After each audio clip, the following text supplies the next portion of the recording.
امریکہ، اسرائیل اور ایران، یہ تنازع ایک ایسی آگ کی طرح بھڑکا ہے کہ پورا مشرق وسطیٰ اس کی لپیٹ میں ہے۔ لیکن سوال یہ ہے کہ یہ سب ہوا کیسے؟ آئیے اس بحران کو سمجھتے ہیں بالکل شروع سے، اس چنگاری سے جس نے اس آگ کو بھڑکایا۔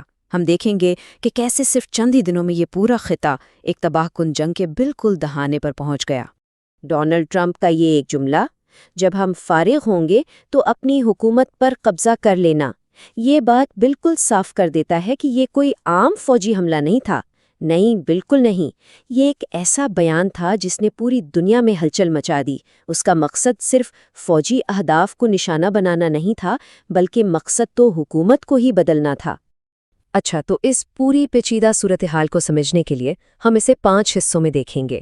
سب سے پہلے بات کریں گے کہ سفارتکاری کیسے ناکام ہوئی، پھر دیکھیں گے کہ ابتدائی حملے کیسے ہوئے، اس کے بعد یہ کہ آگ پورے خطے میں کیسے پھیلی، دنیا کا رد عمل کیا تھا، اور آخر میں اس سب کے بعد جو غیر یقینی مستقبل ہے اس پر بھی ایک نظر ڈالیں گے۔ تو چلیں شروع کرتے ہیں پہلے حصے سے، سفارتکاری میں خلل۔ آخر ایسا کیا ہوا کہ بات چیت کی میز سے معاملہ جنگ کے میدان تک پہنچ گیا؟ آئیے ذرا دیکھتے ہیں۔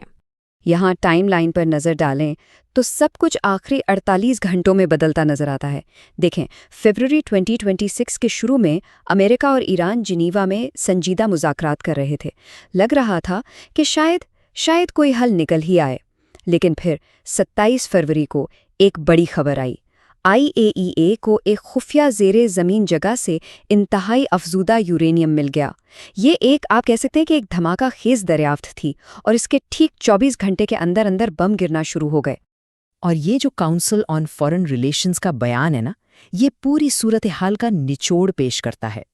سوچیں ذرا، ایرانی حکام کو تو یہی لگے گا کہ ان کے ساتھ دھوکہ ہوا ہے، کہ یہ جو مذاکرات ہو رہے تھے یہ تو بس بم گرانے سے پہلے وقت گزارنے کی ایک چال تھی، اور بس اسی ایک لمحے میں اعتماد کا رشتہ مکمل طور پر ٹوٹ گیا۔ تو پھر حملے شروع ہو گئے۔ امریکہ نے اسے نام دیا آپریشن ایپک فیوری، اور اسرائیل نے لائنز رور کا۔ لیکن سوال یہ ہے کہ یہ حملے کتنے شدت تھے اور ان کا فوری اثر کیا ہوا؟ 1200، صرف ایک نمبر، لیکن یہ حملوں کی شدت بتانے کے لیے کافی ہے۔ اسرائیل کا دعویٰ ہے کہ صرف پہلے ایک دن میں ایران پر 1200 بم گرائے گئے۔ ذرا تصور کریں، یہ ایک ناقابل یقین فضائی حملہ تھا۔ حملوں کی پہلی لہر کے نتائج واقعی تباہ کن تھے۔ یہ کوئی عام حملہ نہیں تھا، یہ ایک فیصلہ کن وار تھا جس نے ایران کی قیادت کا سر ہی قلم کر دیا۔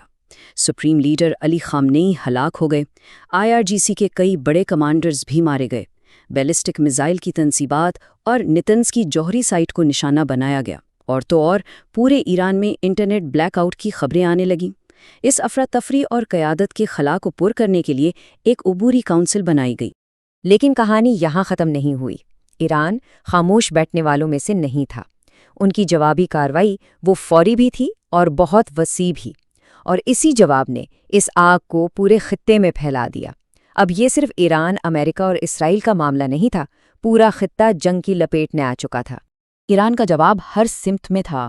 انہوں نے صرف اسرائیل پر میزائل نہیں داغے، نہیں، بلکہ متحدہ عرب امارات کے معاشی مراکز کو نشانہ بنایا، دبئی ایئرپورٹ، برج العرب، بحرین میں امریکی بحریہ کی تنصیبات، کویت کے ہوائی اڈے، سعودی عرب، عراق، یہاں تک کہ قبرص میں برطانوی فوجی آڑوں کی طرف بھی میزائل فائر کیے گئے۔ پیغام بالکل واضح تھا، اگر ہم محفوظ نہیں ہیں تو یہاں کوئی بھی محفوظ نہیں رہے گا۔ اور یہ آگ پھیلتی ہی چلی گئی۔ ایران نے ایک بہت بڑا قدم اٹھایا، انہوں نے آبنائے ہرمز کو بند کر دیا، جو دنیا کی سب سے اہم تیل کی گزرگاہ ہے۔ پھر لبنان سے حزب اللہ نے بھی جنگ کا اعلان کر دیا اور شمالی اسرائیل پر راکٹ برسانا شروع کر دیے۔ یمن سے ہوتھیوں نے بھی حملے دوبارہ شروع کرنے کا عہد کیا، اور جب ایک ایرانی میزائل حملے میں کم از کم 3 امریکی فوجی ہلاک ہوئے تو یہ بات بالکل صاف ہو گئی کہ اب یہ تنازع کسی کے بھی قابو سے باہر ہو چکا ہے۔ تو اب آتے ہیں چوتھے حصے پر، دنیا کا رد عمل۔ ظاہر ہے جب اتنا کچھ ہو رہا ہو تو دنیا خاموش نہیں رہ سکتی۔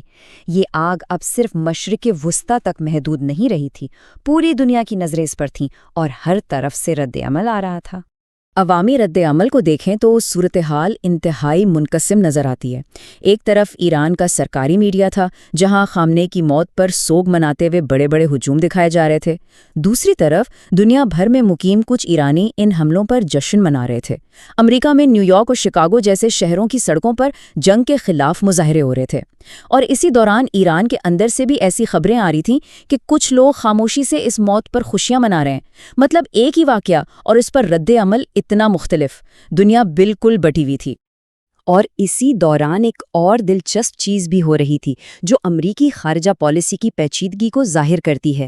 دیکھیں، ایک طرف تو امریکہ ایران میں حکومت کی تبدیلی کے لیے حملے کر رہا تھا اور اسے بڑھتے ہوئے خطرے کو روکنے کے لیے ضروری قرار دے رہا تھا، لیکن ٹھیک اسی وقت ایک اور محاذ پر وہ پاکستان کے افغانستان پر حملوں کی حمایت کر رہا تھا اور اسے پاکستان کا اپنے دفاع کا حق کہہ رہا تھا. تو ایک ہی وقت میں دو الگ الگ بحرانوں پر دو بالکل مختلف موقف. یہ عالمی سیاست کی اصل حقیقت ہے. اگر سفارتی سطح پر دیکھیں تو یہاں بھی دنیا بٹی ہوئی نظر آئی. اقوام متحدہ کے سیکرٹری جنرل نے اس فوجی کارروائی کی مذمت کی. یورپی یونین نے ایران میں اقتدار کی قابل اعتبار منتقلی کا مطالبہ کیا. لیکن دوسری طرف امریکہ کے اتحادی پوری طرح حرکت میں تھے. برطانیہ نے اپنے فوجی اڈے استعمال کرنے کی اجازت دے دی اور ایران کے سب سے بڑے علاقائی حریف سعودی عرب نے بھی اپنی فوج کو جوابی کارروائی کا اختیار دے دیا. تو اب سوال یہ پیدا ہوتا ہے کہ آگے کیا ہوگا؟ ان حملوں نے ایران کو قیادت کے خلا میں دھکیل دیا ہے اور پورے خطے کو ایک گہری غیر یقینی صورتحال میں. اور یہی ہمارے آخری حصے کا موضوع ہے، ایک غیر واضح مستقبل. ایران میں جو قیادت کا خلا پیدا ہوا اسے پر کرنے کے لیے ایک عبوری کونسل بنائی گئی ہے 3 لوگوں کی. لیکن یہ کوئی متحد قیادت نہیں ہے. اس میں ایک طرف صدر ہیں جو اعتدال پسند سمجھے جاتے ہیں، دوسری طرف عدلیہ کے سربراہ ہیں جو ایک سخت گیر شخصیت ہیں، اور تیسرے رکن گارڈین کونسل سے ہیں جو خود بھی سخت گیر ہیں. تو یہ ایک ایسی حکومت ہے جو اندر سے ہی بٹی ہوئی ہے. ایسے میں بڑے فیصلے کرنا کتنا مشکل ہوگا اس کا اندازہ لگایا جا سکتا ہے. اور دونوں طرف سے جو اشارے مل رہے ہیں وہ کسی درمیانی راستے کی طرف اشارہ نہیں کرتے. صدر ٹرمپ کا کہنا ہے کہ یہ آپریشن تقریباً 4 ہفتے چل سکتا ہے، لیکن وہ بچی کھچی قیادت سے بات کرنے کو تیار ہیں. دوسری طرف ایران کی سپریم نیشنل سیکیورٹی کونسل کے سربراہ علی لاریجانی کا 2 ٹوک جواب ہے: ہم امریکہ سے مذاکرات نہیں کریں گے. تو ایک طرف بات چیت کی پیشکش، دوسری طرف صاف انکار. لگتا ہے کہ بات چیت کے تمام دروازے فی الحال بند ہیں. تو اصل کہانی کا لبے لباب کیا ہے؟ یہی کہ اس حملے کا مقصد تو مشرق وسطیٰ میں طاقت کے پورے ڈھانچے کو ہی بدلنا تھا، لیکن اس نے ایک ایسی علاقائی آگ بھڑکا دی ہے جس سے باہر نکلنے کا کوئی واضح راستہ نظر نہیں آ رہا. یعنی جو مقصد تھا اور جو حقیقت میں ہو رہا ہے اس کے درمیان ایک بہت بڑا فاصلہ ہے. اور یہ سب کچھ ہمیں ایک آخری اور شاید سب سے اہم سوال پر لا کھڑا کرتا ہے. ایران کی قیادت بکھر چکی ہے، پورا خطہ جنگ کی آگ میں جل رہا ہے.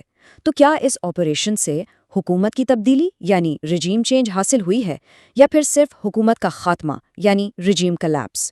کیونکہ ان دونوں میں جو فرق ہے وہی اس پورے خطے کا مستقبل طے کرے گا.